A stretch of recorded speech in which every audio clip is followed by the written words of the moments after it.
Muy buenas tardes, bienvenidos todos, buen provecho. Empezamos con la sesión de la Comisión de Derecho Civil. Les agradezco en representación de Javier Gilberto Díaz Noriega, que se disculpa, tuvo un pendiente que sacar. Aquí venimos presentes con la estrella de rock, el doctor Cortiñas. Muchísimas gracias por tu apreciado tiempo. Maestro Ricardo, grata sorpresa, de verdad, muchísimas gracias por venir.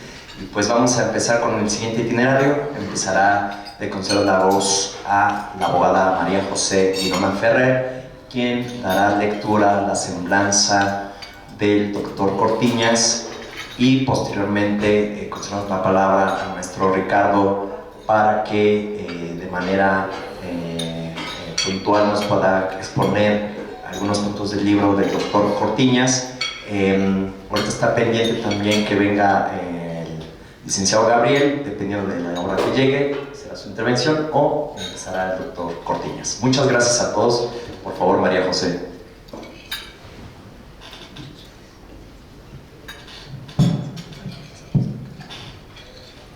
Buenas tardes. Bueno, pues en esta ocasión venimos a presentar el libro del doctor Cortiñas. Es un honor contar con su presencia, contar con su participación para lograr este tipo de eventos. Y bueno, me permitiré leer una breve semblanza. El doctor Juan Cortiñas Barajas es notario por deposición, titular de la notaría número 38 del Estado de México, con sede en Naucalpan, desde diciembre de 2021, y habiendo previamente efectuado sus prácticas profesionales en la notaría 122 del Estado de México, bajo la dirección del notario Andrés Hoffman. El licenciado Cortiñas es abogado por la Escuela Libre de Derecho, tiene una maestría en Administración de Empresas por The Thornburg School of Management en Arizona y el Instituto Tecnológico de Estudios Superiores de Monterrey, y asimismo tiene una maestría en Ciencias Jurídicas por la Universidad Panamericana y es doctor en Jurisprudencia también por la Universidad Panamericana. Goza con más de 27 años de práctica profesional, durante los cuales ha fungido como abogado general en México de distintas multinacionales. Ha sido presidente y secretario de las asociaciones gremiales de algunas de dichas industrias, y en su experiencia destacan de negociaciones con distintos gobiernos para la emisión de complejas reglamentaciones administrativas, de negociación de contratos de servicios, de suministros, etc. Es y ha fungido como profesor titular de la Universidad Iberoamericana y de la Escuela Libre de Derecho, el Centro de Investigación y Docencia Económica y la Universidad Panamericana para las materias de títulos de operaciones de crédito, contratos civiles, teoría general de las obligaciones y de derecho romano de forma ininterrumpida desde el año de 1995.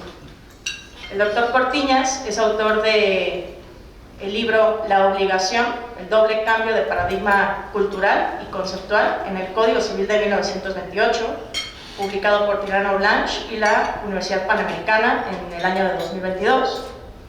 Y en esta ocasión, pues, nos acompaña para presentar este libro, que es La obligación, un análisis del concepto de obligación, el doble cambio de paradigma cultural y conceptual en el Código Civil de 1928. Pues bueno, expondrá el licenciado Ricardo. Gracias. Muchas gracias. Muchas gracias.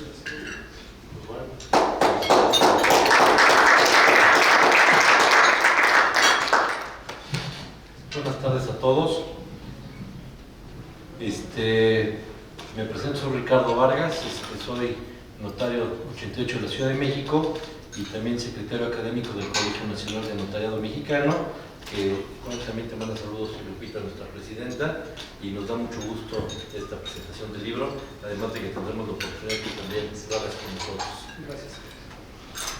Para mí es un gusto el poder estar el día de hoy en esta presentación de la obra intitulada La obligación, el análisis del concepto de obligación, el doble cambio de paradigma cultural y conceptual en el Código Civil de 1928, de mi buen amigo, doctor y notario Juan Cortiñas Barajas.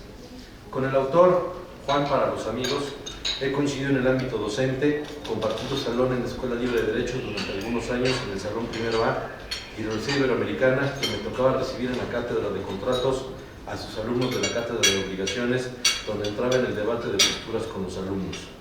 Además de la gran experiencia de compartir con él el ser sinodal en examen de oposición para notario en la Ciudad de México y en representación de la jefa de gobierno en esa ocasión.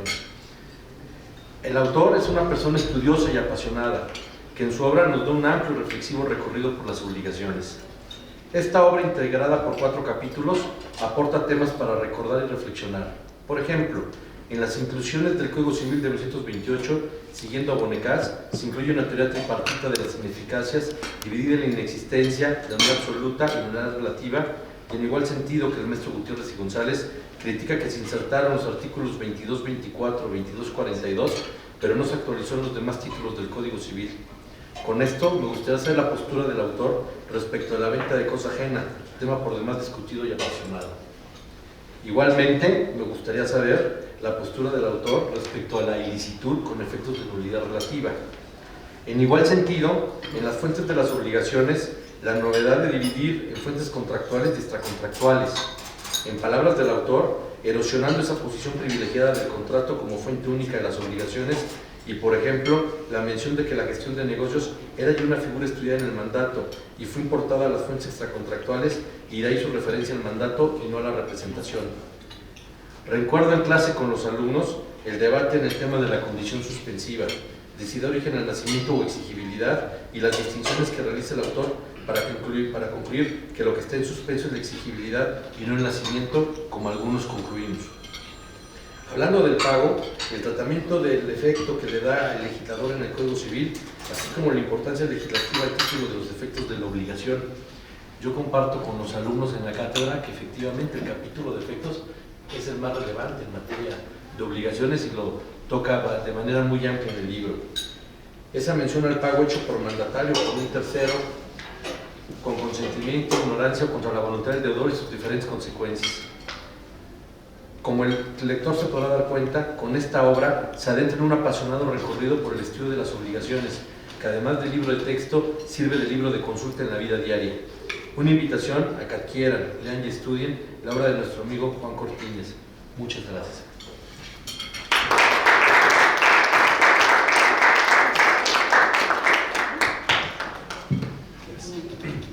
Muchísimas gracias, maestro Ricardo. Procedo a dar la voz al doctor Cortiñas, por favor, si sería tan amable de compartirnos sus palabras. Por supuesto, muchas gracias. Buenas tardes a todos, buen provecho. Muchas gracias por compartir este foro. Gracias, Ricardo, por tus siempre cariñosas y cercanas palabras. Gracias a los miembros de la comisión, a Javier, a Koichi, a todos los colegas que han hecho posible esta presentación. Es un verdadero privilegio como barrista desde hace muchos años, aunque no tan activo, desgraciadamente, porque la labor diaria, tanto profesional como académica, nos va jalando y a veces nos impide el uso de poder compartir con los demás colegas estos foros. Es un doble privilegio el poder ahora regresar y compartir algunas reflexiones sobre un tema que evidentemente es conocido por todos, porque todos los días nuestra materia viva es el contenido de los derechos y las obligaciones, los derechos subjetivos, los derechos tanto reales como personales en el ámbito privado y las obligaciones que acompañan a ambos. Sin duda es algo que lo vemos, bueno, no lo vemos, lo ejercemos, lo tratamos, lo manejamos y nunca lo vemos. Y eso es lo que genera, me parece a mí, la primera duda que me llevó a, desde hace muchos años en la clase, en estos 20 y tantos años de dar la materia en la Universidad Iberoamericana, en el CIDE, y luego en las clases de Derecho Romano, a reflexionar sobre la esencia de, a fin de cuentas, esta materia viva que es intangible e invisible, que es la obligación, y de dónde pudiéramos recordar no su importancia, porque su importancia es evidente, pero su verdadero contenido, donde pudiéramos relevar la esencia de lo que ella trata, de lo que ella conlleva. Hablar de un concepto de la obligación. ¿Cómo podemos conceptualizar la obligación y por qué es necesario conceptualizar la obligación? Sin duda, nuestro derecho positivo, específicamente a partir del siglo XX, de 1928, con la publicación del Código Civil del 28, a mediados de la Revolución Mexicana, presenta una primera gran ruptura respecto a la tradición jurídica novohispana, porque nuestro Código Civil deja de ser un código tripartita en el que se regulaban, como todos ustedes saben, a las personas, a los bienes y la propiedad, y a las formas de transmitir los bienes y la propiedad, dentro de los cuales un apéndice muy poco significativo trataba de los contratos, y dentro de los contratos de las obligaciones.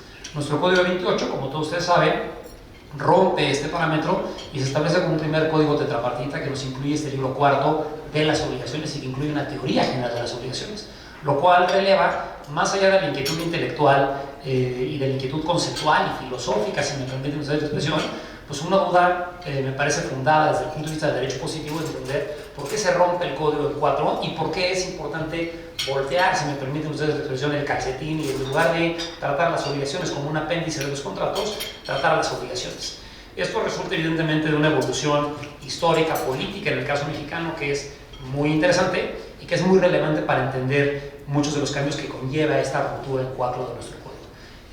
Pero regresándome para no perder el hilo que se me da, y voy a tratar de ser lo más conciso para tratar de no distraerlos demasiado de este estupendo mueble que la barra nos está ofreciendo, tratar de entender que la necesidad de partir de un concepto es fundamental, porque si no tenemos un concepto establecido, pues todo se termina derivando en una voluntad legislativa que no tiene límites, lo cual evidentemente para nosotros mexicanos pues parece, ya no digamos una tentación, sino una tragedia permanente, porque somos tan propensos a cambiar la realidad por decreto y a pensar que el legislador puede cambiar estructuras fundacionales y fundamentales de nuestro ejercicio profesional y de la realidad social y económica de nuestros clientes por el simple decreto. Ejemplos hay cualquier cantidad, muchas veces motivados por una iniciativa de carácter gubernamental, político, taxativa, como puede ser la materia fiscal, cuando nos reconvierten y nos cambian el concepto de lo que es la enajenación, los conceptos de la enajenación, la personalidad moral, por mencionar nada más dos, ¿no? Cuando es tan obvio que la persona moral y la personalidad tienen ciertos atributos y ciertas características y ciertos requisitos, y luego resulta ser que hay personalidad en ciertas figuras para efectos fiscales, ¿no? El fideicomiso, que es muy obvio, o ciertos fenómenos que hay en enajenación y resulta que hay un cambio de concepto para efectos fiscales, lo que nos enseñaban nuestros profesores de Derecho Fiscal siempre en cuanto a la reclasificación del concepto fiscal. Y esto es tan usual en nuestro caso, tan usual en nuestro país, estamos tan acostumbrados a ellos que es muy fácil perderse en ese marasmo de cambios sin tener una línea conductora de verdaderamente cuál es el objeto, la materia viva de nuestro ejercicio profesional. Y todo ese marasmo, toda esa neblina que nos ocupa todos los días, tiene sin duda un hilo conductor, nos decía mi querido maestro de obligaciones, el hoy rector de la Libre, don Emilio González de Castilla, en una línea conductor, una luz que atraviesa las diferentes nubes y la neblina y que a fin de cuentas nos tiene que llevar a un punto final donde todo coincida lógicamente. Donde todo coincide lógicamente es donde pudiéramos encontrar un concepto que sea verdaderamente sustentable, que no sea sujeto de jaloneos legislativos, que no sea sujeto de interpretaciones, que haga sentido científico. La pregunta es, ¿podemos nosotros como juristas pensar que nuestra materia tenga una verdad científica, o la verdad científica es algo que nos es ajeno y nosotros simplemente tenemos que abocarnos a atender una realidad que kafkiana y de manera repetitiva va cambiando y va mutando sin tener esa línea conductora? Esa es la gran pregunta. Y esa inquietud que sembraba nuestro profesor de obligaciones, insisto, hace muchos años, en mi caso en 1990, 1991, para decirnos, ¿no será la obligación acaso algo más que una relación jurídica como lo tenemos planteado por nuestra doctrina? ¿Será necesariamente una relación jurídica o podrá votarse antes de la relación jurídica? Y de ahí se van deshojando en una margarita efímera un sinnúmero de variables como son la exigibilidad, como es la pecuniariedad, como son las fuentes, como son las nulidades, por hablar nada más de la parte incipiente, la parte conceptual, la parte dura. Bueno, esto es simplemente la introducción de por qué estudiar la obligación. para tratar de concluir si es necesario o no tener un concepto de obligación como tal, o si esto es un mero accidente, una materia accidental que puede tratarse de manera totalmente distinta y accidental y variable sin ningún tema. Ese es el punto, digamos que, de arranque de este trabajo, de esta obra. Para efecto de esto, la obra empieza con un análisis para el que tomé las bases del doctorado en filosofía en la Universidad Panamericana respecto a la formación de conceptos. El punto medular para arrancar este trabajo es cómo formamos un concepto. ¿Por qué podemos decir que la silla es silla, la mesa es mesa y el micrófono es micrófono? ¿Qué es lo que le da esencia?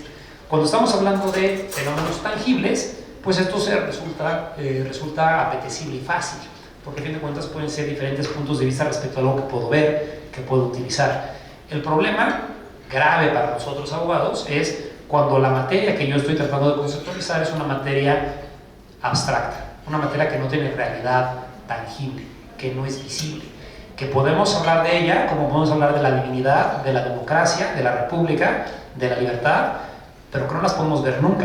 Se reflejan, como diría el mito socrático y platónico, como las sombras en la caverna, pero yo nunca voy a poder ver en realidad qué es una obligación, la voy a ver reflejada. Y ese es parte del problema de arranque en este trabajo. ¿Cómo logro aseguir un concepto? Porque si las líneas para formar un concepto son sólidas y son estables y son bien fundamentadas, nuestro concepto tendría que deber estar facultado para resistir los embates del legislador, cualquiera que sean esos, y para tener una lógica en la exposición y una lógica en la regulación. En el trabajo se proponen, siguiendo un poco la metodología aristotélica, las reglas para la formación de conceptos abstractos de Aristóteles del Organón, como conocidas por todos, aunque de manera muchas veces accidental, como son el principio de identidad, de no contradicción, de tercero excluido, la clasificación de género-especie, la clasificación de género y potencia, que nos permiten de alguna manera tratar de aseguir dónde está la esencia y la contradicción de la obligación, y tratar de llegar al punto medular de si la obligación verdaderamente la voy a aterrizar en eso que nuestra doctrina nos ha dado siempre a ver como una relación jurídica bilateral. Porque la relación jurídica bilateral en la que el acreedor puede exigir a otro una determinada prestación de dar, hacer o no hacer, pues nos las enseñan a todos en la carrera como un dogma de fe. Pero estoy seguro que a la mayor parte de nosotros no nos plantean la duda de si esto es correcto o no y por qué tendría esto que ser correcto. Claramente tiene una razón histórica que se aborda en la segunda parte del trabajo, que es una razón de metodología en el derecho romano. Aquí toco con la segunda gran pasión de mi vida en la parte académica y profesional, que no solo es el mundo de las obligaciones y el derecho civil, sino el mundo del derecho romano, que me parece que ilustra y ilumina y complementa y llena las formas de las obligaciones. Claramente el concepto que tenemos, ese concepto doctrinal que hemos ido heredando, es un concepto de naturaleza romanista y por lo mismo de naturaleza procesal. Es un concepto que se forma en el foro, no solo en el foro romano, sino en el foro jurisdiccional. Porque toda obligación es una relación jurídica porque solo se filtra en virtud del debate entre un sujeto llamado acreedor y un sujeto llamado deudor por el incumplimiento. Si no hubiera debate, la obligación existiría, pero no sería visible ni tangible para el fenómeno jurídico. Sin embargo, si logramos en este análisis histórico mezclado con la perspectiva conceptual, entender que el concepto bilateral de la obligación deriva de este fenómeno casuístico, me parece que tenemos un primer punto que nos da solidez para entender ese concepto y en su caso retarlo. ¿Es retable o no es retable? ¿O es ese dogma de fe con el que nos enseñaron un concepto irrebatible? Porque nadie se plantea la duda. En nuestra doctrina del siglo XX, la más elaborada para efectos mexicanos, solo hay un autor, solo hay una voz en el desierto que pone en entredicho esto, que es ese viejo maestro de la Universidad Nacional, que es Ernesto Gutiérrez y González, que pone en entredicho y pone el dedo en la llaga para decir no necesariamente es una relación jurídica, y plantea ese concepto tan alemán, sin decir de dónde lo saca, de la necesidad jurídica de mantenerse en la actitud de cumplir con una determinada prestación, pero omite la bilateralidad, omite la exigibilidad, omite la pecuniariedad, y deja ahí sembrada una duda que a mí, insisto, en esos años de estudiante y desde entonces me causó un terrible escozor y una terrible gastritis, porque no me hace sentido entender una necesidad jurídica versus una relación jurídica que es exigible. Hay algo que no cuadra. Y ahí nuestro viejo Aristóteles, en estas lecciones del doctorado de la Universidad Americana, nos llevan a que el principio de identidad y no contradicción son irresolubles. No puede haber un punto intermedio, hay un tercero excluido. Si el tercero se admite, los dos extremos están mal. Conceptualmente, Aristóteles no falla y no hay manera, me parece a mí, de conciliar la relación jurídica y la necesidad. ¿Por qué una necesidad? ¿Qué nos pudiera justificar una necesidad? Aquí hay una primera pausa para cerrar lo que sería en esta presentación que generosamente la Comisión de Derecho Civil y mis amigos que la componen me han pedido que participe para decir, es el punto de arranque. ¿Puede ser científico? Si es científico, se basa en conceptos. ¿Y cuál es el concepto? Esa es la piedra angular de esta obra. De ahí parte todo lo demás y de ahí parte gran parte de las respuestas a las preguntas que me hacía mi maestro y colega don Ricardo Vargas respecto de los puntos como estos se regulan alrededor del colegio. Partiendo de esta premisa y de esta duda, hay que atender, siguiendo las palabras de Laurent y de Planiol, a que no hay un buen jurista que no sea historiador y que no tenga un contexto histórico en la formación de sus conceptos. Porque más allá de la formación filosófica del concepto y del origen procesal del concepto, nuestro país, como decía yo al principio de esta charla, tiene un accidente legislativo en 1928 en el que el código cambia de ser tripartita a tetrapartita. Ese accidente no es fortuito. Y ese accidente histórico tiene muchísimo que ver con el punto de Gutiérrez y González. Porque ese accidente histórico deriva de una influencia alemana en el redactor del Código de 28. La comisión redactora, que lidera Eduardo García Telles, tiene un mandato por parte del presidente Elías Calles de romper el paradigma y el parámetro del Código Civil burgués, hoy dirían fifí, fisiocrático, de ahí deriva la palabra inclusive entre el vocablo político, porque los fisiócratas, como ustedes saben, son los liberales económicos y jurídicos del siglo XIX y son los que redactan los códigos Napoleón, 70 y 84. La Revolución Mexicana en 28 tiene un primer punto de quiebre contra esa visión liberal del derecho y por eso el presidente Elías Calles pide un cambio de modelo. Sin embargo, en la historia de Occidente, para todos los países que derivamos de la tradición romanista, solo hay, como dirán en mi pueblo, de chía y de limonada, es decir, solo hay o códigos civiles franceses o códigos civiles alemanes. Y los códigos civiles franceses ya los conocemos con esa visión en tres, centralizada en la propiedad y en el contrato. Los códigos civiles alemanes van un paso más atrás. ¿A dónde? A la obligación. Para los códigos civiles alemanes, la esencia de la función del legislador estriba en hacer una labor científica basada en conceptos. La jurisprudencia de conceptos que Winscheid, notoriamente como alumno de Savigny, junto con Gehry y Pusta, empujan en los albores del siglo XX para la publicación del Código Civil de 1900 del BGB, del Bürgerliches Gesetzbuch, basado en formación de dos conceptos fundamentales, el acto jurídico y la obligación. Y aquí es donde se junta un poco, si me permite la expresión, el hambre con las ganas de comer, porque claramente esa noción de la obligación como una necesidad jurídica deriva de este esfuerzo pandectístico alemán de finales del siglo XIX y es lo que refleja el Código Civil alemán. El Código Civil alemán es el que sienta las pautas para romper la legislación en cuatro e integrar al acto jurídico así como a la obligación. Y ese es el Código Civil que toma nuestro legislador de 28.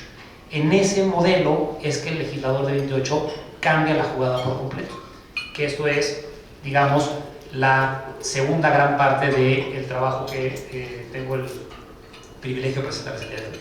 Como el legislador de 28, siguiendo el modelo del legislador alemán de 1900, rompe los parámetros de la praxis jurídica, procesal, forense, fisiócrata, pragmática francesa para integrar una disciplina jurídica legislativa con una pretensión epistemológico-científica, hacer del derecho ciencia y ciencia del derecho.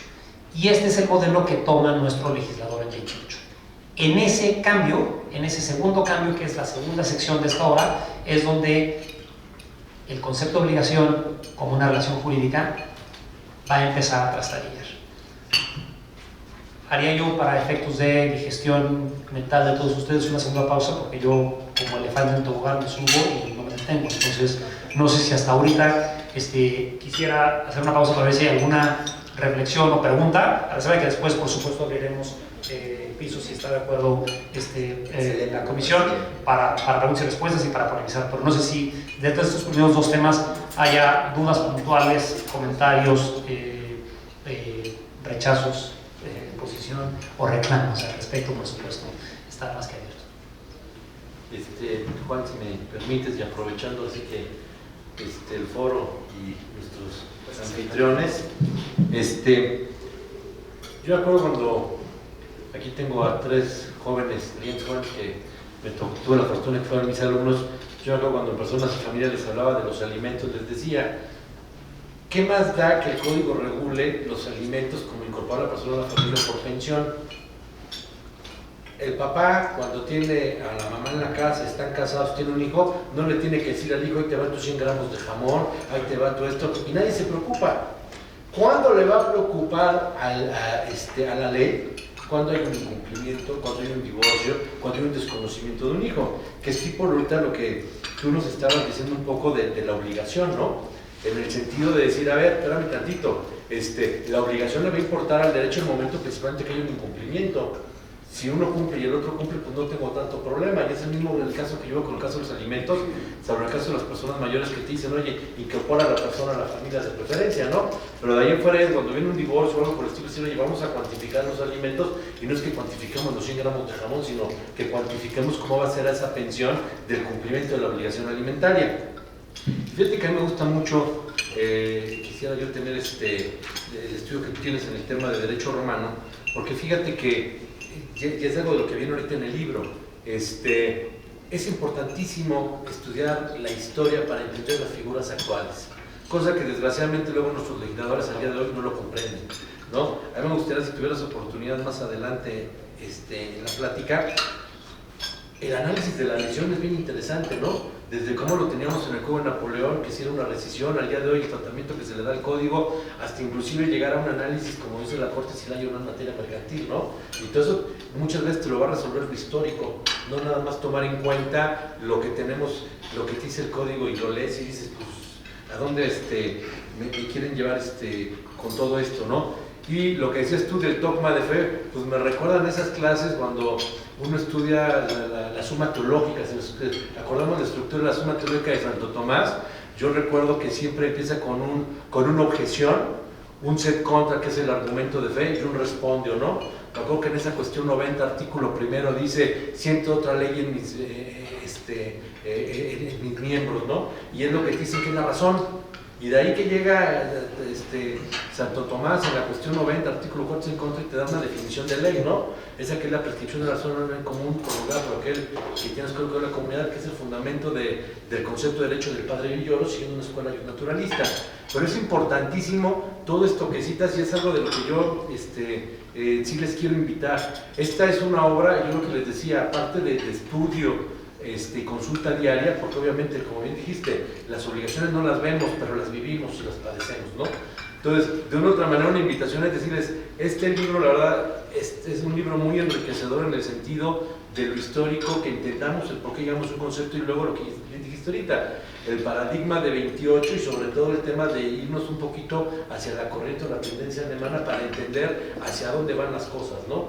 Entonces, desde ese punto de vista, creo que el libro presenta material muy importante, y digamos, ahora sí que no vamos a ir viendo tiempo y demás, pero yo te diría de antemano, si hubiera oportunidad, en base a lo que tú tengas de exposición y las preguntas que te hagan, algo que yo me acuerdo en la cátedra de contratos en la Ibero, era bien interesante cómo yo recibía a los alumnos que venían de haber tomado universidades contigo en el tema de esa exigibilidad de la condición suspensiva, cuando yo estoy casado con la idea del nacimiento, y efectivamente entiendo que hay postura 1, postura 2, pero la verdad, la forma en que tú la desmenuzas aquí en el libro, la verdad, es muy importante, porque distingues entre lo que es la exigibilidad del contrato y de la obligación, ¿no? Entonces, de una cuestión, a mí se me hace de lo más importante que yo veo en el tema, porque aparte Yo nada más les voy a decir, en el tema de la condición suspensiva, si nos vamos a la teoría de los riesgos, si ya nació y se pierde la cosa, ¿de quién es la pérdida?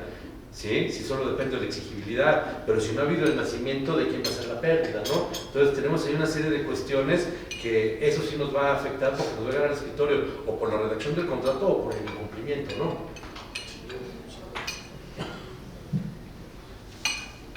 Por supuesto, Ricardo.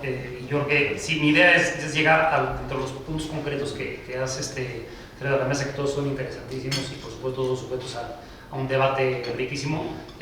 Después de dar una idea general de por qué llegamos ahí, no sé si respecto a las ideas generales de lo que implica la obra hay alguien más que quisiera comentar algún otro tema. Por favor. Gracias.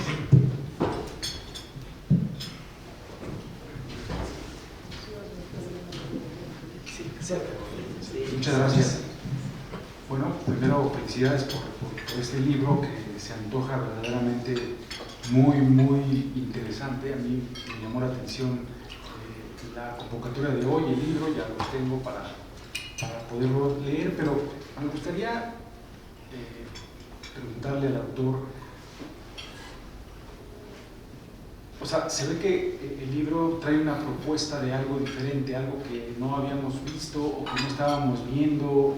Los abogados, por ahí se menciona o escuché algo de un nuevo paradigma. Ya sabemos que es un paradigma, es un rompimiento de reglas, es volver a comenzar a partir de algo nuevo.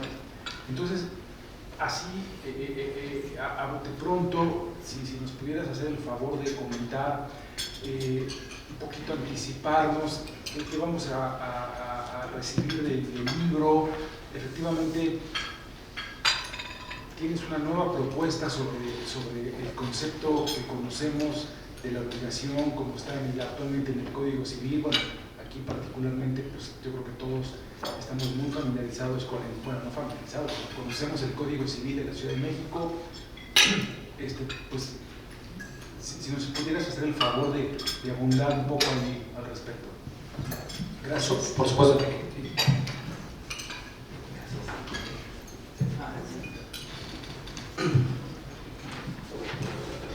Bueno, doctor, muchas gracias por la exposición, me parece muy interesante y no sé si es pregunta o reflexión, pero creo que es pregunta.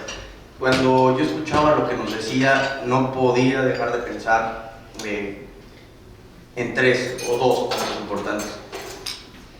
Me recordaba mucho la metodología de don Emilio Rabasa para abordar la Constitución.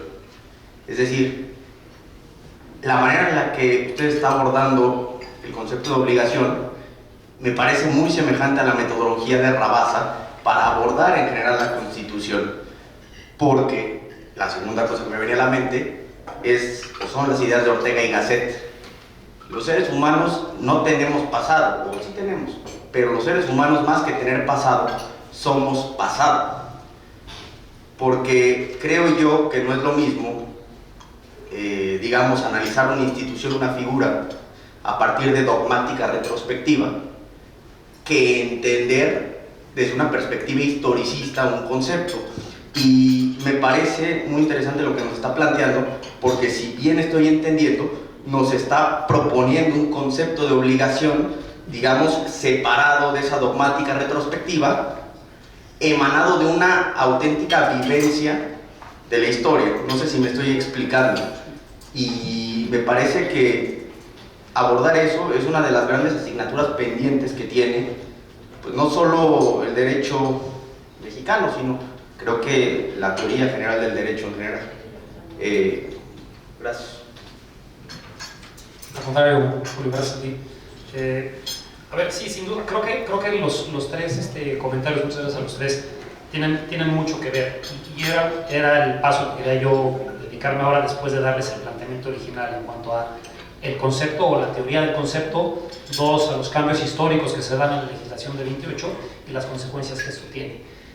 La consecuencia natural de estos cambios en el legislador de 28 contra los legisladores del siglo XIX, imitando y siguiendo la línea legislativa alemana y siguiendo los lineamientos conceptuales de Aristóteles, no nos llevan, y voy a ir un poco de atrás para adelante, a cambiar el concepto de la obligación, sino me parece que más bien a descubrir cuál es el verdadero concepto de la obligación.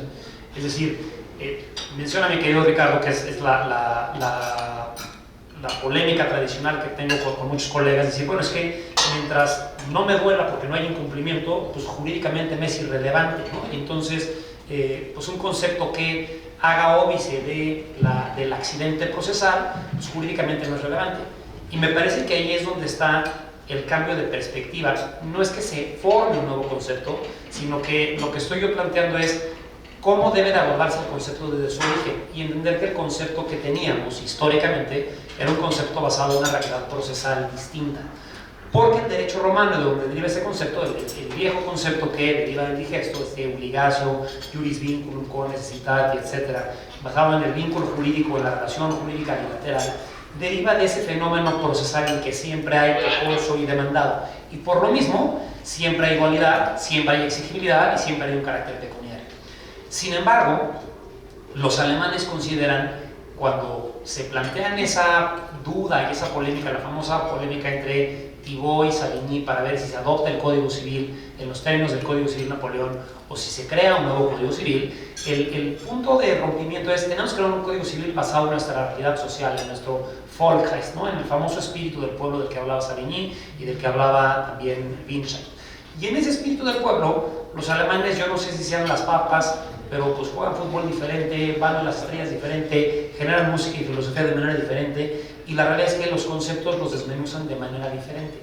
Para la jurisprudencia de conceptos, el punto medular es que el concepto no tiene que derivar de un accidente procesal de forma deductiva, sino es inducido con base en principios conceptuales ciertos en todo tiempo y circunstancia, porque el concepto tiene una validez científica en todo tiempo y circunstancia. Es decir, no puede estar sujeto a los embates de hay incumplimiento o no hay incumplimiento. Hay obligación de alimentos, incumple el padre, el obligado por los alimentos, o no incumpla con los mismos. El problema es que mientras no incumpla, no lo vamos a ver en un foro procesal, lo vamos a ver en el foro del cumplimiento diario. Y el cumplimiento diario, evidentemente, pues no pasa por un filtro de un tribunal, y por lo mismo no hay precedente, y por lo mismo no hay relación jurídica exigible y pecuniaria. Mientras que los alemanes lo que dicen, no, hagamos un paso atrás y veamos dónde está la esencia que es cierta en todo tiempo y circunstancia. Esa visión alemana, que tiene una pretensión epistemológica o científica, es la que todos estudiamos en los textos esencialmente de Borja, en el famoso Schuld und Haftung de Kierkegaard, ¿no? Que nos segregan los dos momentos y las dos porciones de la obligación en débito y responsabilidad, y en la cual concluyen los alemanes que hay obligación con el puro débito aunque no exista responsabilidad, ergo aunque no existe exigibilidad, ergo aunque no exista carácter pecuniario.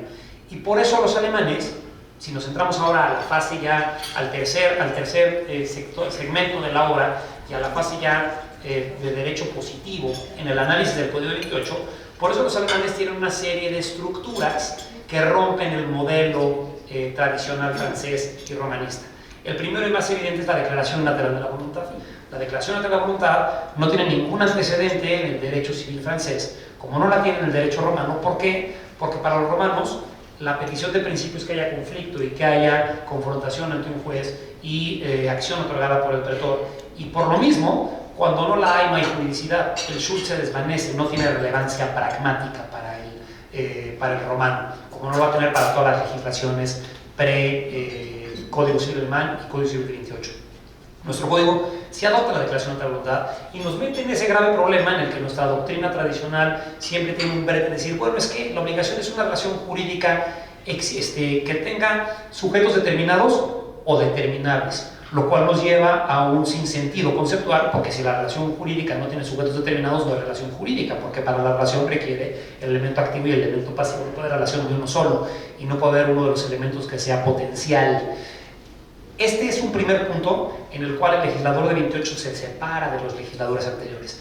Pero en el mismo tenor, el Código 28 tiene por lo menos tres cambios verdaderamente medulares, como son, por ejemplo, las obligaciones naturales, que no estaban reguladas en los códigos del siglo XIX, porque no entendían que la obligación pudiese ser regulada y existir si no tuviesen acción. Una obligación sin acción es una obligación que no es jurídica, queda en el mundo de lo moral, del convencionalismo social o del deber religioso, lo cual es falso. Porque las obligaciones naturales, si nos remontamos al derecho romano nuevamente, no es una deficiencia en el vínculo, sino en la persona. Son las obligaciones que tenían los alieni iuris que no tenían derecho de acción, pero no es que no fueran obligatorias, simplemente no había conducto para hacerlas exigibles. De la misma manera, la prescripción negativa, que en los códigos del siglo XIX se consideraba como forma de extinción de las obligaciones, y el Código 28 lo segrega y ya no incluye entre las formas de extinción, que quedan nada más novación, compensación, confusión y remisión. Es decir, la prescripción, la inclusión de las obligaciones naturales, la declaración de la voluntad, y por último hay un cambio muy puntual en materia del objeto del contrato, que es, si mal no me acuerdo, del artículo 1831 del Código 84, que decía que el objeto del contrato tenía que tener un contenido pecuniario, cuestión que también elimina el legislador de 28. Entonces, el legislador de 28, ya nada más en esos 4 cambios, nos deja una pauta muy clara de que para él la obligación ni siempre tiene 2 sujetos, ni siempre es exigible, ni siempre tiene un contenido pecuniario. Y eso deriva de esa visión pandectística en la que se segrega y se dice lo que es jurídico es el should, no el have to. Y no es, si nos fuéramos, me creo que a decir si estamos inventando, proponiendo un nuevo concepto, yo diría que sí, en la raíz latina de inventar, porque el verbo inventar en latín, como seguramente recuerdan ustedes sus clases de latín en preparatoria, no es crear, sino descubrir lo que ya existe. Las cosas que inventa el jurista son las cosas que descubre de la realidad práctica. Y por lo mismo, si queremos decir que es una invención, más bien estamos descubriendo en este contraste de los 2 códigos, o planteo proponer que siempre se pensó que la juridicidad estaba en el should o en el débito, pero estábamos siempre bajo el cascarón y bajo la imagen del fenómeno procesal en el que hay polémica y en el cual hay tribunal, en el cual hay exigibilidad y en el cual hay un contenido pecuniario. Ahora, esto para hilar los comentarios de ustedes dos, de Enrique y de Julio, me parece que nos lleva que no es a concluir que no es la creación de un nuevo concepto, sino la invención, el descubrimiento del verdadero concepto de acuerdo con ese cambio de paradigma, ahí sí del legislador de 28, por una razón política que es que el legislador callista no quiere seguir con un código de parámetros porfiristas del siglo XIX, aunque esto pueda ser un poco esquizofrénico porque termina siendo mucho más conservador y mucho más alambicado y aristocrático el Código 28 que sus predecesores del siglo XIX. Sin embargo, eso sienta la pauta y la puerta para lo que preguntaba mi querido maestro y amigo Ricardo, que es todas las instituciones que quedan dentro del libro cuarto después de las fuentes, más allá de las fuentes que es peculiar y ahorita lo podemos abordar también, todas van a empezar a estar contrastadas por artículos que derivan de la tradición de los códigos de 70 y de 84 de Napoleón, pero con ciertos artículos que el legislador muy puntualmente filtra con influencia del Código Civil alemán, del Código Civil suizo de las obligaciones o de las lecturas forzadas de Borja Soriano en autores de origen alemán como son Winscheid, como son Savigny y compañía. Y ahí se empieza a notar un resquebrajamiento, me parece, del concepto dentro de los primeros, creo que de los que mencionas, me quedo Ricardo, de los más patentes es, por ejemplo, la condición, ¿no? Porque en el caso de la condición, pues sí, tenemos artículos en el Código de la Ciudad de México y Federal, el 38 y 39, 18, 19, 38 y 39, que nos hablan de que la condición suspende el nacimiento. Sin embargo, luego tenemos varios artículos después, artículos del 1944, que muy puntualmente nos hablan ya de acreedor y de deudor, de expectativa de derecho y de actos conservatorios, en los cuales el gran maestro del notariado y común a todos los civilistas, Borja Martínez, nos decía, bueno, es que, pues, otra vez, no contradicción, porque o me inclino con que no nace, y no, aunque es exigible, aunque no es exigible que haya nacido, o que no nazca, ¿no?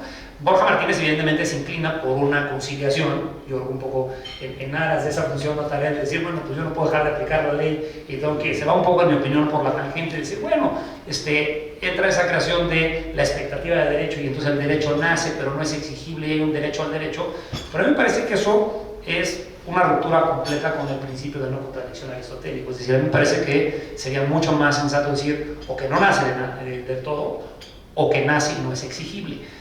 ¿Qué otros elementos para considerar que nace y no es exigible? Pues me parece que hay fundamentos en materia de innovación, por supuesto, porque la obligación sujeta a condición se puede innovar, y si se puede innovar, pues entonces, parece que como dirá Diógenes, luego entonces existe, ¿no? Es decir, no se puede innovar lo inexistente. Y también en materia de nulidades hay ciertos artículos que, con la influencia de la lectura de Bonecas, que también tiene el código un poco acalzador ahí, pues parece que nos lleva a la pauta de decir, pues tanto como que no existe, me parece vanguardista. Ahora, ahí entra, y es una de las partes más interesantes en este contraste de códigos, precisamente la ruptura del código de 3 libros a 4 libros. Porque los libros del siglo XIX en el código regulaban a los contratos, no a las obligaciones. Y por lo mismo, me parece que el paradigma de la legislación decimonónica en la materia es que la condición es una modalidad del contrato.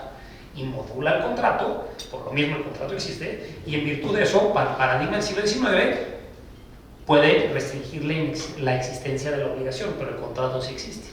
Cuando entramos al modelo de 28 y decimos que la condición es una modalidad de la obligación, pues el paradigma ahí estamos rompiéndolo, porque entonces el objeto de la regulación no puede ser el contrato, porque si la condición suspendiese la existencia del contrato, que es una de las posiciones de Borja Martínez, pues entonces no habrá tampoco obligación de poder discutir ni el contrato mismo. Es totalmente nihilista, destruye por completo la fuente. Entonces, me parece que ahí tenemos que inclinarnos a que es una modalidad de la obligación que se encuentra en el contrato. Y por lo mismo podemos distinguir entre obligaciones que nazcan y no sean exigibles con obligaciones que no nazcan, utilizando el mismo parámetro que tenemos con las obligaciones derivadas de declaraciones de la voluntad, que tenemos con las obligaciones naturales, que tenemos con la prescripción, que tenemos con la novación de obligaciones sujetas a condición, que nos llevan a pensar que notoriamente sí puede haber Schuld, aunque no existe el Haftung, por supuesto. Toca, mi querido Ricardo, el tema difícil en la praxis transaccional, que es la teoría de los riesgos cuando estamos hablando de un bien materia de transacción sujeto a condición. Sin embargo, me parece que aquí tenemos otro accidente, ahí se empiezan a desdoblar las capas de la seguridad, tenemos un accidente adicional que ya no es un problema del código de 28 contra el de 84, sino un problema de los parámetros del código Napoleón contra la tradición jurídica romanista. ¿Por qué? Porque el código Napoleón es el primero que establece que los actos jurídicos bilaterales en materia de bienes contra precio, le hace contrato de compraventa, sean traslativos de dominio. Todo el sistema jurídico antes de 1804 consideraba que los contratos no eran traslativos de dominio, solo eran generadores de obligación. La transmisión no era parte del contrato, los contratos eran contratos obligacionales nada más. Para el paradigma romanista no hay nada más ajeno que un contrato que transmita la propiedad, porque para transmitir la propiedad me tengo que ir a un acto jurídico solemne de derecho romano, mancipacio, iure cessio o in usu capio. Y entonces no es materia de contratos. Y eso nos abre entonces a qué tanto las obligaciones de dar que tiene nuestro código y que son recogidas por esa asimilación de la transmisión en el contrato son verdaderamente obligaciones o son efectos del contrato. Y entonces ahí la discusión es otra, porque yo podría decir qué tanto yo puedo ver, y seguirla con tu otra pregunta, amigo Ricardo, si yo vendo algo ajeno, pues no es que el contrato exista, porque la definición como tal del contrato es la transmisión de la propiedad, por ese paradigma napoleónico, ¿no? Y entonces ahí sí puedo hablar de inexistencia, que curiosamente el legislador de 28 sí incluye, ¿no? No sé si quieras. Sí, Ya que estamos entrando a camino. Es que fíjate que es bien interesante de todo esto que estás comentando. Es demasiada información. El tema de lo que dices tú ahorita, por ejemplo, regreso a la pregunta de la compraventa de cosa ajena, ¿no? El código le da tratamiento de nulidad. Si yo sigo las ideas que tú mencionas de esta teoría, de este calzador del legislador, de esta teoría de las ineficacias tripartitas, que es lo que también cita Gutiérrez González dice. Entonces, ¿cuál será la ineficacia o la sanción de un contrato de venta de cosa ajena? Porque bajo ese esquema parecería que es una inexistencia, porque no puedo tener un consentimiento que sea coincidente con el objeto, aunque el legislador, la corte y todo nos siga hablando de un tema de nulidad, sin entrar a algo más o si es relativo a absoluta, que ya es materia de otro tema, ¿no? Y fíjate lo que tú decías, el tema de lo pecuniario. Yo entiendo que el legislador sí le da importancia a lo pecuniario. Por ejemplo, tú tocas en tu libro, lo dices, por ejemplo, la promesa de portefort. ¿De qué me sirve una promesa de portefort si no le pongo una pena convencional? ¿No? Entiendo todo lo que ahorita nos está diciendo, que me vino a la cabeza inmediatamente algo que también yo les decía a los chavos en la clase de personas y familia y en contratos. A ver, en la obligación natural no es que de una u otra manera no haya obligación como tal, sino me falta esa exigibilidad, como podemos tener algunos casos en la capacidad. ¿Qué pasa? El menor que da actas falsas, ¿sí? No desaparece la acción, la incapacidad, pero le quitan la acción de nulidad. ¿Qué pasa con aquella persona que es perito en la materia, ¿no? Entonces, ¿o qué pasaba históricamente si nos hablamos cuando tenemos los dos casos de emancipación, cuando tenemos la mayoría de edad a los 21 años, con ese menor mayor de 18 pero menor de 21 que tenía una autorización para celebrar actos jurídicos? La ley del Código de Comercio en el 6 y 7 nos decía, te retiro la acción de nulidad. Entonces, obviamente eso es coincidente con todo este tema de lo que dices de la obligación natural. No es, ojo, es bien importante, no es que, no solo no es decir, no es exigible, no, espérame tantito, porque no nos están transformando las cosas, ¿no? Simplemente nos están diciendo, te retiro la acción correspondiente, ¿por qué? Por una norma especial que la deroga. Pero que es diferente a decir, las obligaciones naturales no son exigibles, ¿no? Es un poquito de lo que estoy entendiendo, ¿no? Ni jurídicas, ¿no? Ni jurídicas. Ni esta juridicidad, ¿no? Y el otro tema, obviamente, yo no quiero tratar, pero imagínate, más allá, en el tema de la condición suspensiva. Entiendo todo el razonamiento que haces y la verdad lo respeto mucho, sin embargo yo sigo con la misma idea y nada más te pongo sobre la mesa.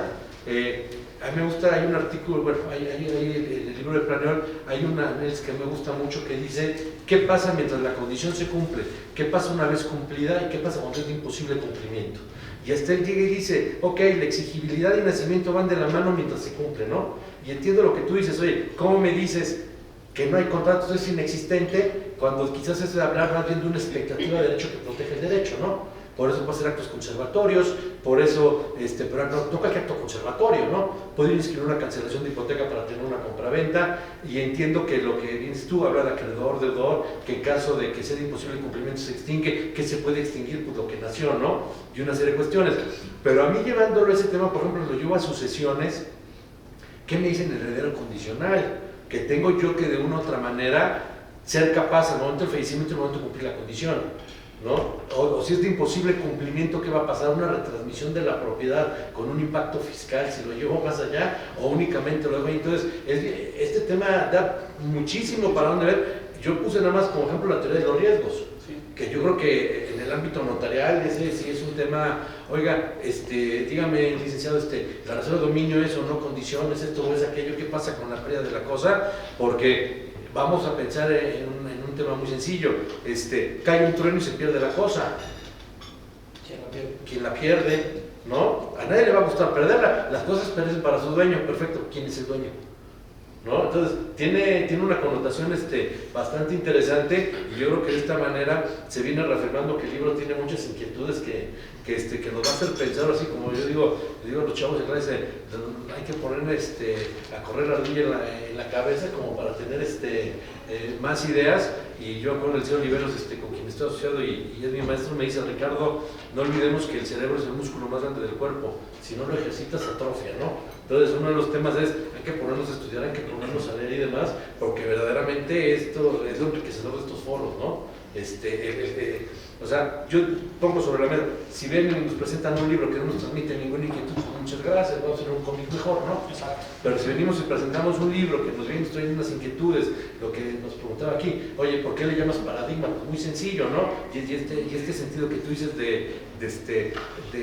no es de que estés descubriendo el hilo negro, simplemente estoy descubriendo conceptos o haciendo ver cuestiones que tenemos que poner sobre la mesa, ¿no? Así es. Así es, mi querido Ricardo, y creo que para hilar eso, porque evidentemente dentro del propio libro cuarto, en materia de obligaciones intervivos, para no trasladarnos a la parte de mortis causa, porque ahí tenemos también un universo mucho más complejo, ¿no? Y realidades distintas. Pero yo creo que la gran ruptura de paradigma, regresando a la pregunta de Enrique y a lo que mencionas, es sin duda el pensar y la hipótesis de este trabajo, que con eso también para no aburrirlos, a reserva de preguntas concretas que quisieran tener, pero la hipótesis de esta obra central es que todos esos cambios que se observan en el legislador de 28, específicamente en fuentes, en nulidades, en representación, en modalidades, en efectos, en transmisión y en extinción, es decir, todos los capítulos del libro cuarto siguen un hilo conductor que es distinto del hilo conductor de los códigos civiles del siglo XIX. y ese hilo conductor nos llevaría, en mi opinión, y la hipótesis del trabajo es a que la obligación no es esa relación jurídica de la que estábamos acostumbrados a hablar, que siempre es exigible, bilateral y con un contenido pecuniario. Es decir, la obligación la puedo generar unilateralmente, la obligación puede existir sin ser exigible o siendo privada de acción, la obligación puede ser sujeta a un acontecimiento futuro incierto y existir aunque no sea exigible, porque el tema del paradigma es ese. Y por lo mismo también la obligación se puede transmitir, cuestión que no existía en los códigos del siglo XIX, y las formas de extinción son otras. Es decir, el planteamiento es que el legislador de 28 adopta una serie de cambios respecto de los códigos del siglo XIX que tienen una influencia en el BGB alemán, y que esa influencia en el BGB alemán nos traducen a situaciones que no hubieran sido tratables en el siglo XIX. La condición suspensiva es uno, sin duda, el tratamiento del pago, la venta de cosa ajena, las nulidades, el régimen de representación, la transmisión de las obligaciones. Yo creo que ese es de los más patentes. No hay transmisión de las obligaciones en el siglo XIX. ¿Por qué? Porque si yo alteraba el binomio relacional, se extinguía, era uno de los supuestos de innovación subjetiva, que hoy ya no están en el código. Entonces, me parece que el planteamiento es eso, es entender que el legislador de 28 quiso romper por completo el molde que tenía el legislador de 1884, y me parece a mí que lo logra, pero lo logra porque aunque en la praxis siempre encontramos accidentes para llevarlo al aterrizaje forzoso en la última respuesta que tenemos con el cliente o con el tribunal, la realidad es que conceptualmente sí es un círculo cerrado en el cual ese concepto que se reinventa en el legislador de 28 encuentra su justificación en todas las instituciones que fueron modificadas. El legislador de 28, a diferencia de algunos que lo han emulado, por ejemplo el Código Civil del Estado de México, no tiene una definición de obligación, ni un concepto de obligación. El concepto se traduce y se deduce respecto de todas las instituciones. Aquí la hipótesis es, ese concepto puede seguir siendo una relación jurídica. A mí me parece que no puede seguir siendo una relación jurídica. ¿Por qué? Por la condición, por la transmisión, por el pago, por las características de la forma de extinción, y todos esos cambios me parece que en su conjunto hacen ver que esa obligación no es lo mismo. Y al mismo tiempo dan un planteamiento que permite entender una lógica conceptual en todo el reglamento. Es un poco la idea, ¿no? No sé si no vale. Yo creo que el maestro Hernández Romo nos decía en la cátedra, tú tienes obligaciones exigibles y no exigibles, pero no dejan de ser obligaciones, ¿no?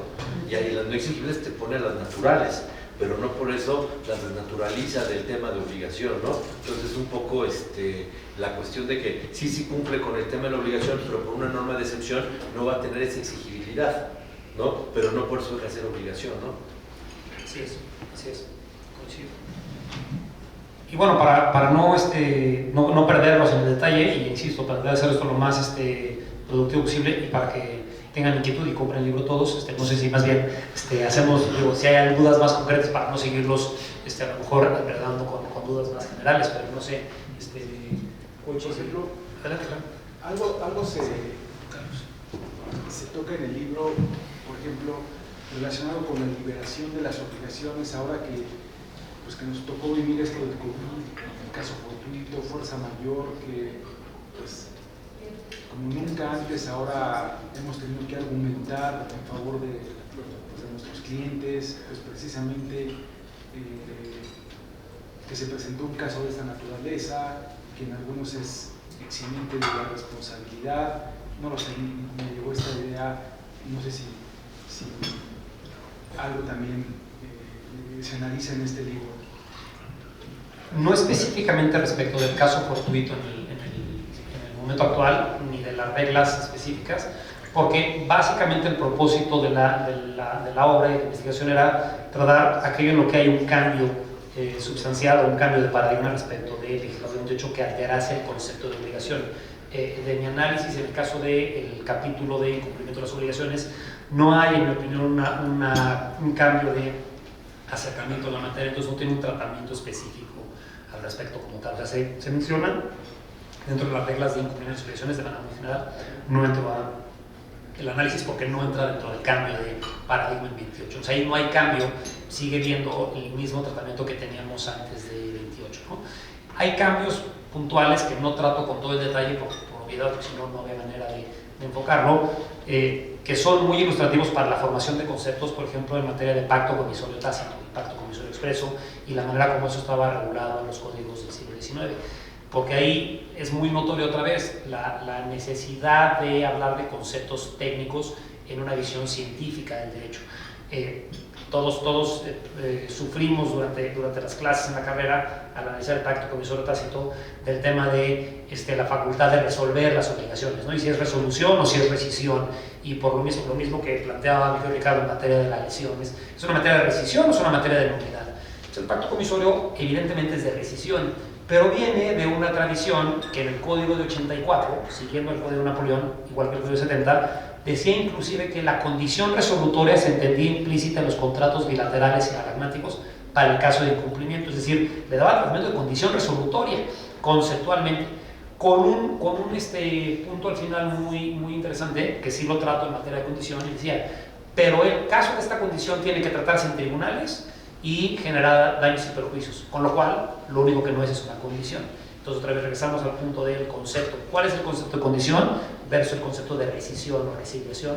Entonces entender que uno tiene un origen convencional, es una cláusula natural, uno genera daños y perjuicios, otro no, uno genera una opción, otro no, y por lo mismo el tratamiento de facultad de resolver es erróneo, es una herencia anticonceptual pre-28 o pre-pandectística alemana. Eso sí lo iba a tocar en el caso del pacto comisorio como tal, ¿no? Sin entrar a los temas específicos de incumplimiento por eventos como el tema de COVID.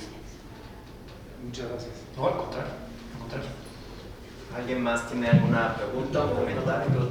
Sugerencia para cuando venga el libro de contratos, en la teoría del contrato, la teoría de imprevisión, y ya con eso podríamos tener al respecto respuestas, porque es algo que nos pasó de manera constante estas renegociaciones de contratos con la pandemia, ¿no?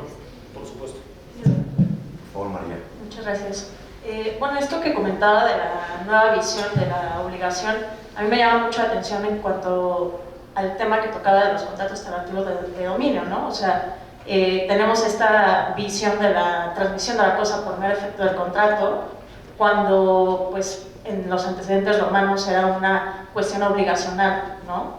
Entonces, derivado de este análisis que hace usted en el libro y de los nuevos esquemas en el ámbito internacional, por ejemplo, en el Código Europeo en el nuevo Código Europeo, en el proyecto de Gandolfi, creo que también en el Código de Argentina, si no me equivoco, se está viendo este tema de un análisis o un replanteamiento justamente de la obligación que nace a partir de los contratos alternativos de dominio, específicamente la compraventa. ¿Usted cree que si nosotros tomamos en cuenta este nuevo esquema en el ámbito internacional y con digamos, esta obra que nos está planteando usted, llegue al caso en el que el legislador mexicano se replantee este concepto de obligación en los contratos alternativos de dominio?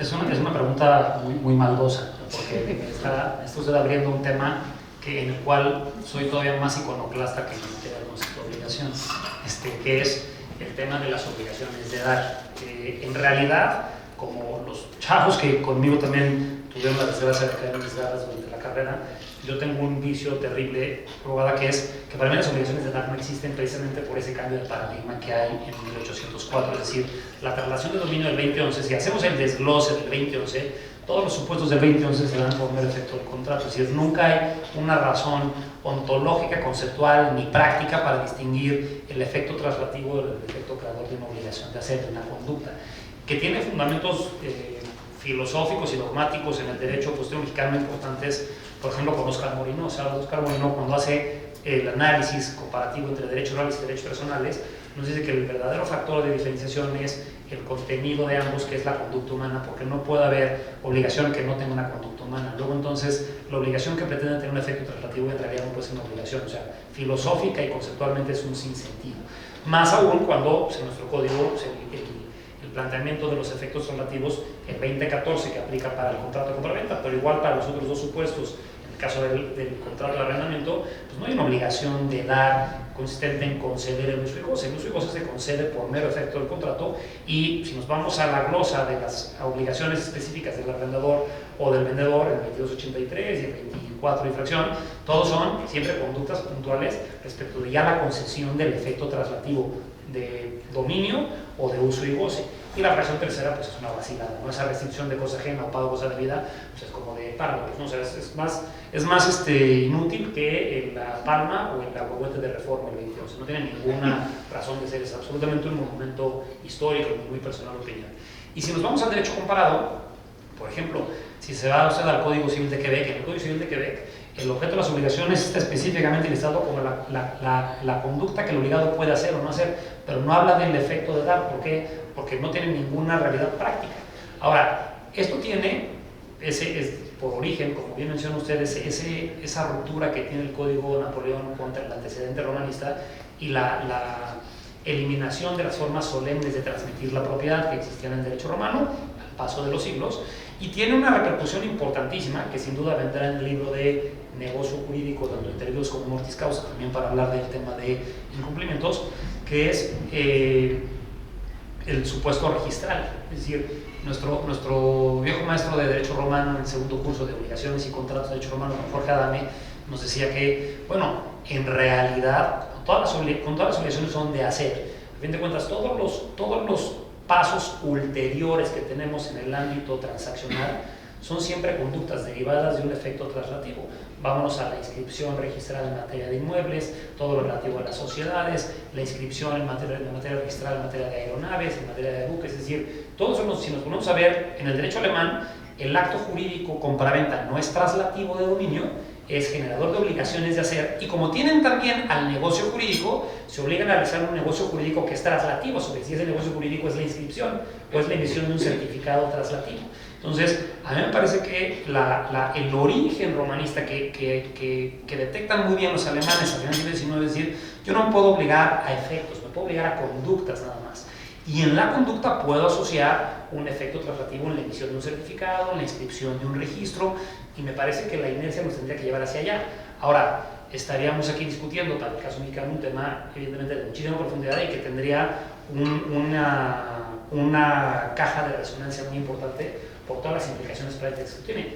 ¿Que daría más seguridad jurídica? A mí me parece que sí. Tendríamos los problemas que anticipaba mi querido Ricardo cuando hablo de la venta de cosa ajena y cuando hablo de la seguridad concreta por la que los fisiócratas en 1804 decían que sea traslativo el acto obligatorio.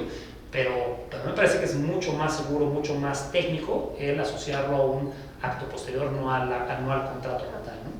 Sí, que digo, si se hace un análisis del capítulo de las obligaciones de dar, ¿no? 2011, 2012, literalmente yo veo nada más un problema que sería la derogación del artículo 2014, porque en realidad todo el discurso es tratativo de dominio una vez que se cumple con la obligación de la entrega de la cosa.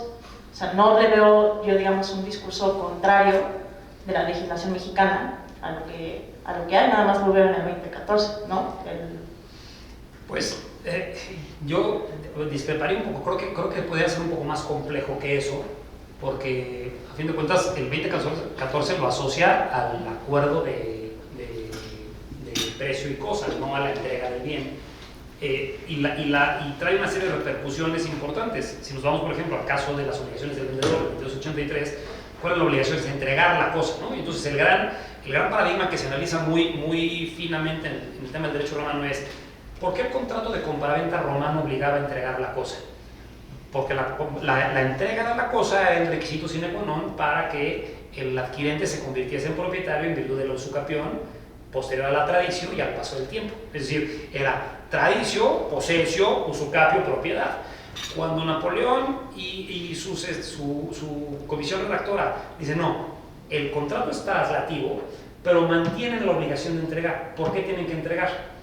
Porque la cosa ya es del comprador. Es decir, lo que pretende el cambio de paradigma del legislador de 28 es todo en beneficio de la transacción comercial y de la seguridad en la transmisión de la propiedad y de la transmisión a la pequeña economía burguesa. O sea, el código, no olvidemos que el código Napoleón, como dice Arnaud y todos los grandes estudios del código Napoleón, es un código burgués que incluso hasta gráficamente en esa estructura tripartita gira alrededor de la propiedad. Todo es por la propiedad y entonces que se transmita ipso facto. Entonces, segregarnos de esa marca me parece que sí pudiera implicar una cirugía de mayor calado, porque hay un sinnúmero de repercusiones, notoriamente las que a mí me parecieran más interesantes y dedicadas eran las registrales. Por ejemplo, ¿no? En materia inmobiliaria, pero en materia de cualquier otro tipo de bien. Vamos al caso, por ejemplo, que es dramático, cuando nos consultan en el foro a todos nosotros, la compraventa de las acciones de una sociedad anónima. ¿Cuándo hay relación de dominio? Cuando hay contrato de compraventa, cuando hay endoso de los títulos, endoso y entrega de los títulos, registro en el libro de registro de accionistas, todas las anteriores, la primera o la última de las anteriores. Entonces, ¿qué seguridad jurídica le doy yo a mi cliente cuando la mayor parte de los clientes que tenemos pues no tienen libros, no tienen títulos, y luego nos llegan a la notaria y nos dicen, no, quiero que hagas un acta de asamblea en la que se van a transmitir las acciones? Bueno, pues, nadie puede dar lo que no tiene, ¿no? Nemo dat con non habet. La asamblea no puede transmitir la propiedad, puede aprobar la transmisión de las acciones, pero la transmisión de las acciones es un acto jurídico voluntario entre dos, si nos vamos a 2014, pero todo el bagaje que viene de este fenómeno napoleónico versus el romanista, sí me parece que sería un sueño técnico, ¿no? Sería manjar de psiquiatra, no me sacan ustedes de mi biblioteca en 25 años, pero la realidad es que sí creo que va a requerir, si llegamos hacia allá, y yo creo que tendríamos que ir hacia allá, un tema mucho más robusto que nada más el 2014, ojalá. Muchas gracias. Perdón, aprovechando que están aquí los amigos y colegas notarios, yo sé que hay muchos, pero ¿qué libro nos sugerirían, por ejemplo, para el tema del cumplimiento de obligaciones? Esto que insisto que ahora nos ha tocado mucho alegar y defender en los tribunales, o algún breviario del Colegio de Notarios, no sé, ¿qué les llega a la mente? Bueno, yo, si me permito, antes de contestar nada más quiero hacer un comentario que yo me recuerdo ahorita de las clases del Metro Zamora Valencia, que hacía repetir en clases de memoria, ¿cuándo se transmite la propiedad conforme al derecho civil mexicano? ¿No? 2014 y 2015, ciertas cosas determinadas. Dice, conforme al derecho mercantil, pues con la entrega, ¿no? Código de Comercio y ley de título. Y te decía, ¿y conforme al derecho alemán? Con el registro. Y hasta una noche, sobre la primera nota a pie de página de la compraventa dice que la transmisión de la propiedad en la compraventa del derecho alemán es con inscripción. Por eso tenemos tres sistemas registrales, ¿no? El declarativo, el constitutivo y el sustantivo. El sustantivo es el australiano, el constitutivo es el alemán y tenemos este declarativo, ¿no? Contestando la pregunta, yo en un primer momento recomendaría dos lecturas. El libro del maestro Borja es un muy buen libro. Obviamente todos los conocemos como el libro de citas, ¿no? Tiene más citas que otra cosa que los trae por aquí y por allá. Porque es muy interesante una pregunta en el foro. ¿El código prevé o no la teoría de la imprevisión antes de la reforma que tuvimos nosotros en el año 2010? Y Borja dice, no hay manera. No hay manera porque no sabemos el motivo por el cual el legislador reguló lo que reguló, y no hay manera porque no tenemos por qué restablecer las prestaciones que las partes no previeron ese desequilibrio en las prestaciones. Por otro lado, Rogina Villegas nos dice, cuidado, si en los efectos del contrato tengo un artículo 1696 que nos dice que las partes están obligadas a lo pactado y a los efectos del contrato en base a un principio de buena fe, por buena fe tengo que restablecer las prestaciones del contrato. Entonces, él decía, si hay entrada a una teoría de la imprevisión, que supongo que nos toca Sánchez Medal, decir, hay que buscar el restablecimiento de las prestaciones entre las partes. Entonces, mucho de lo que se hizo es eso, y el único contrato que sí tiene una teoría de la imprevisión regular es el arrendamiento, que hasta dice, cuando no se puede utilizar más del 50% de la cosa, no hay obligación de pagar la renta y un sinnúmero de cosas, ¿no? Entonces, ahí sí tenemos una verdadera teoría de la imprevisión. Hoy Ciudad de México tiene una regulación, en vez de esta pandemia fue por la pandemia famosa de la influenza, que fue una pandemia muy diferente, pero aparte todo fue una tristeza de reforma, porque dice, por un evento de carácter nacional. Si es Código de la Ciudad de México, que tiene que ver un evento de carácter nacional. O sea, el temblor nos cargó la fregada de Ciudad de México, pero no toda la República. Entonces parecería que ni un temblor pudiera ser teoría de la imprevisión, conforme está la ley mexicana. Y ya no hablemos de lo deficiente de la otra regulación que nos da y demás. Entonces yo diría, por lo menos en Ciudad de México tenemos una teoría de la imprevisión bien o mal regulada, ahí está. Pero a mí me gusta más irme a los antecedentes, y yo por eso recomendaría, porque hoy no tenemos, yo no tengo ahorita presente una obra actual que toque el tema. Quizás pudiéramos revisar, no he llegado a esa parte en el libro de Domínguez Martínez, que nos dice al respecto en ese tomo, o en el libro de Patricio Garza y demás, próximamente aquí en el de del doctor Juan Cortiñas, pero a mí me gusta como origen del problema desmenuzar las ideas de Borja, por un lado, que dice que no tiene cabida, y las de Regina Villegas, que nos dice que sí tienen cabida, y yo en lo personal me tocó en la pandemia hacer muchas notificaciones en el sentido de respecto a una solicitud de renegociación o terminación de los contratos en base a un equilibrio de las prestaciones, ¿no? Entonces, principalmente yo es como lo vería. Sí hay, yo ahorita no tengo en la cabeza a un breviario del Colegio de Notarios que hable así abiertamente de la teoría de la imprevisión, pero yo considero que ahorita los libros actuales puede ser igual. Roberto Garzón ahorita está sacando libro, etcétera. Sería interesante revisar este tipo de cuestiones. Sin embargo, yo recomiendo ahí ampliamente, yo me declaro fan número 1 de Regina Villegas. Yo soy pro Regina en muchos aspectos, y él es un autor que dice que sí tiene cabida la teoría de la imprevisión en nuestro código, independientemente de la regulación que tengamos del 1796 Bister y demás, ¿no? Muchas gracias. Yo me adheriría a lo que me pregunta Ricardo, especialmente en el caso de Borja. Yo creo que Borja Soriano tiene así, nosotros que como mexicanos nos encanta estarnos siempre vanagloriando nuestras glorias pasadas, y decimos que la Tota Carvajal y Rafa Márquez son los 5 copas, ¿no? Bueno, pues Borja Soriano es el 3 códigos, es decir, Borja Soriano es el único autor al que tenemos acceso que practica bajo el código 70, practica bajo el código 84 y redacta el código del 28. Entonces, de que el señor se sabe el contexto histórico del derecho civil en este país, no hay dudas. Hay pocos libros dentro de la multitud de sectas que menciona Miguel Ricardo que tienen la riqueza que tiene el libro de Borja. Claro, es escueto, no es un hombre que fuese muy de palabra, pero es el que tiene la estructura completa. Regina, sin duda, me parece que de la doctrina mexicana sigue siendo el más prolífico, y creo que en esta materia tampoco hay mucho nuevo bajo el sol. Es decir, o sea, si estamos inventando la teoría de la imprevisión o el incumplimiento de los contratos, yo creo que las reglas generales que tenemos en el código las tenemos desde el 28 y tampoco hay mucho que rascarles, ¿no? Si quisieras profundizar en el ámbito doctrinal, hay 2 libros que me vienen a la mente que son más de derecho comparado y otro más de historia, pero creo que pueden dar mucho que ver en esto. Uno es el libro de Díez Picasso, el gran tratadista español Luis Díez Picasso, que tiene un tratado de derecho civil que es magnífico y que entra a un nivel de profundidad mucho mayor que lo que tenemos en la doctrina contemporánea en Latinoamérica. Sin duda creo que Díez Picasso pudiera ser una opción. Y si quisieras ver el contenido de fondo original, hay una obra, está nada más en francés, pero es un clásico de la historia del pensamiento jurídico occidental. Lo cito en el libro y es más para estos efectos creo que lo mencionó, que se llama Michel Villey. Michel Villey era un profesor de Derecho Romano, Historia del Derecho de la Facultad de París, de la Sorbona, y tiene un análisis respecto del incumplimiento de los contratos y la imprevisión basado en el análisis de la emancipación y el equilibrio de las prestaciones de origen. Y explica cómo, más allá de los argumentos de derecho canónico, en su origen civilista, aunque no hubiera contrato de compraventa con efectos relativos, pero analizando la emancipación y el equilibrio de las prestaciones es el eje troncal, aunque las partes por autonomía de la voluntad quieren decir que te van a comprar una casa de $10 millones en 50 pesos.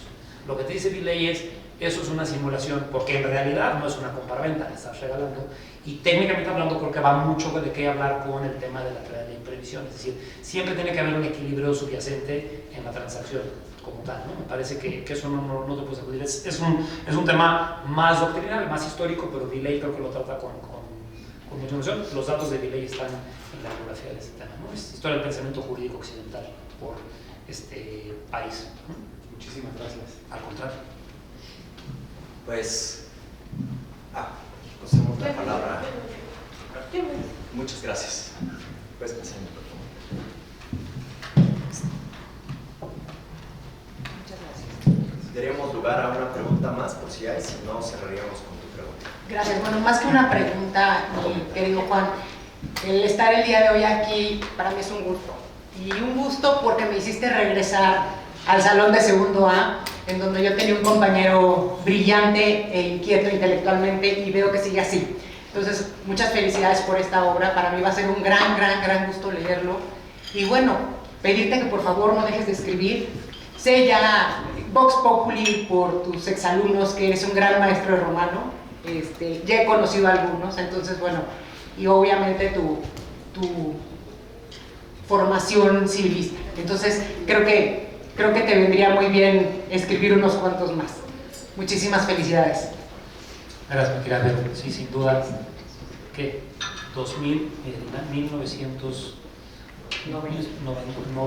1990, 89, 90, 90, 91 con el propio rector.